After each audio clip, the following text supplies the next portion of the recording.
جب آپ نے کہا کہ یا رسول اللہ کہ میں پورا واقعہ تو بیان کر دوں گا، لیکن جب وہ کوئی نشانی طلب کرے گا تو میں اسے کیا کہوں گا؟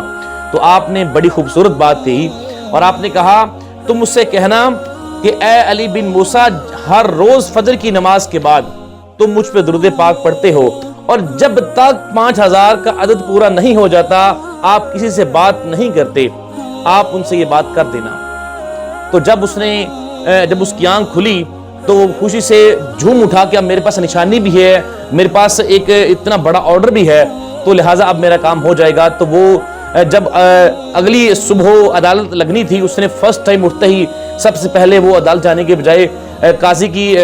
بارگاہ میں نہ گیا بلکہ وزیر کی بارگاہ میں گیا اور کہا کہ آپ کے نام ایک پیغام میں لے کے آیا ہوں۔ تو جو وزیر تھا وہ آپ سرکار سے محبت کرنے والا تھا، اس نے کہا کس کا پیغام لے کے آئے ہو؟ تو شخص نے کہا کہ میں حضرت محمد مصطفیٰ صلی اللہ علیہ وسلم کا پیغام آپ کے نام لے کے آیا ہوں۔ تو وہ جھوم اٹھا کہ میرے نام کون سا پیغام آپ سرکار کا آ گیا ہے؟ خوشی کے مارے اس سے آواز نہ نکلی اور کہا کہ جلدی بیان کرو۔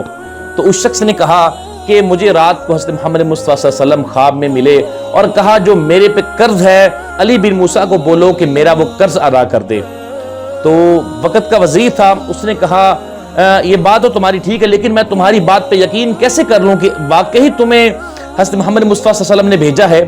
تو اس شخص نے کہا کہ میں آپ کو ایک ایسی نشانی بتاؤں گا جو صرف آپ کو پتہ ہے یا اللہ کے رسول کو پتہ ہے، کہ آپ ہر روز فجر کی نماز کے بعد 5000 مرتبہ درود پاک پڑھتے ہیں، اور جب تک 5000 کا عدد مکمل نہیں ہوتا آپ کسی سے بات نہیں کرتے۔ جب وزیر کے کانوں میں یہ بات پڑی تو فوراً اٹھا اور کہا مرحبا یا رسول اللہ، کہ اے میرے حبیب آپ پہ لاکھوں کروڑوں بار درود سلام۔ وہ فوراً گیا اور جا کے اس نے 3000 دینار وہ ادا کیے جو آپ سرکار کو حکم تھا، اور کہا کہ اے میرے دوست یہ 3000 دینار وہ ہیں جو تم حکم لے کے آئے ہو میرے لیے، یہ تم قبول کرو۔ اور پھر 3000 دینار اور دیے کہ یہ وہ دینار ہیں کہ تم اتنی بڑی خوشخبری آپ میری بارگاہ میں لے کے آئے ہو، میرے پاس لے کے آئے ہو، یہ اس کے لیے میں آپ کو 3000 دینار اور ادا کرتا ہوں۔ جب 3000 دینار دے دے تو پھر فرمایا کہ 3000 دینار تم اور لے لو، یہ اس لیے دے رہا ہوں کہ اس سے تم اپنے بچوں کے لیے کوئی نہ کوئی چھوٹا سا کاروبار کر لو جس سے تمہارا گزر بسر ہو جائے گا۔ اب یہ 9000 دینار میں نے تم کو ادا کیے ہیں، لیکن مجھ سے ایک وعدہ کرو کہ زندگی میں جب بھی تمہیں کسی چیز کی ضرورت پڑے گی تم بلا جھجک میرے پاس آؤ گے، میں تمہارا بڑا بھائی ہوں۔ جب اس نے یہ بات کہی تو وہ شخص بہت خوشی سے وزیر کی بارگاہ سے نکلا اور سیدھا عدالت میں گیا، اور جاتے ہی اس نے کہا کہ قاضی صاحب یہ وہ 3000 دینار ہیں جو میں نے اس دوست کے ادا کرنے ہیں۔ تو قاضی بڑا حیران ہوا کہ اتنی بڑی رقم تم ایک مہینے میں کیسے لے کے آئے گئے ہو؟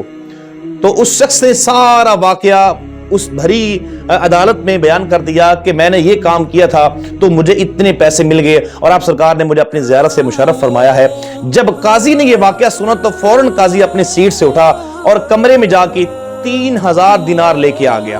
اور کہا کہ اتنا بڑا واقعہ جو تم نے بیان کیا ہے، میں بھی اسی سرکار کو امتی ہوں، بھلا مجھے شرم نہیں آتی کہ تمہارا مسئلہ میں حل نہ کروں؟ اس نے کہا اے دوست میرے یہ 3000 دینار قبول کرو اور اپنے اس دوست کا قرض ادا کر دو۔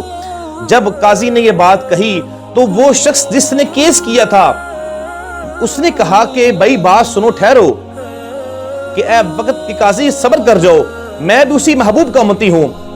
ایک قلم لو اور ایک کاغذ لو اور اس پہ میں لکھ کے دیتا ہوں کہ میں نے اپنے اس دوست کا قرضہ معاف کر دیا ہے۔ تو ناظرین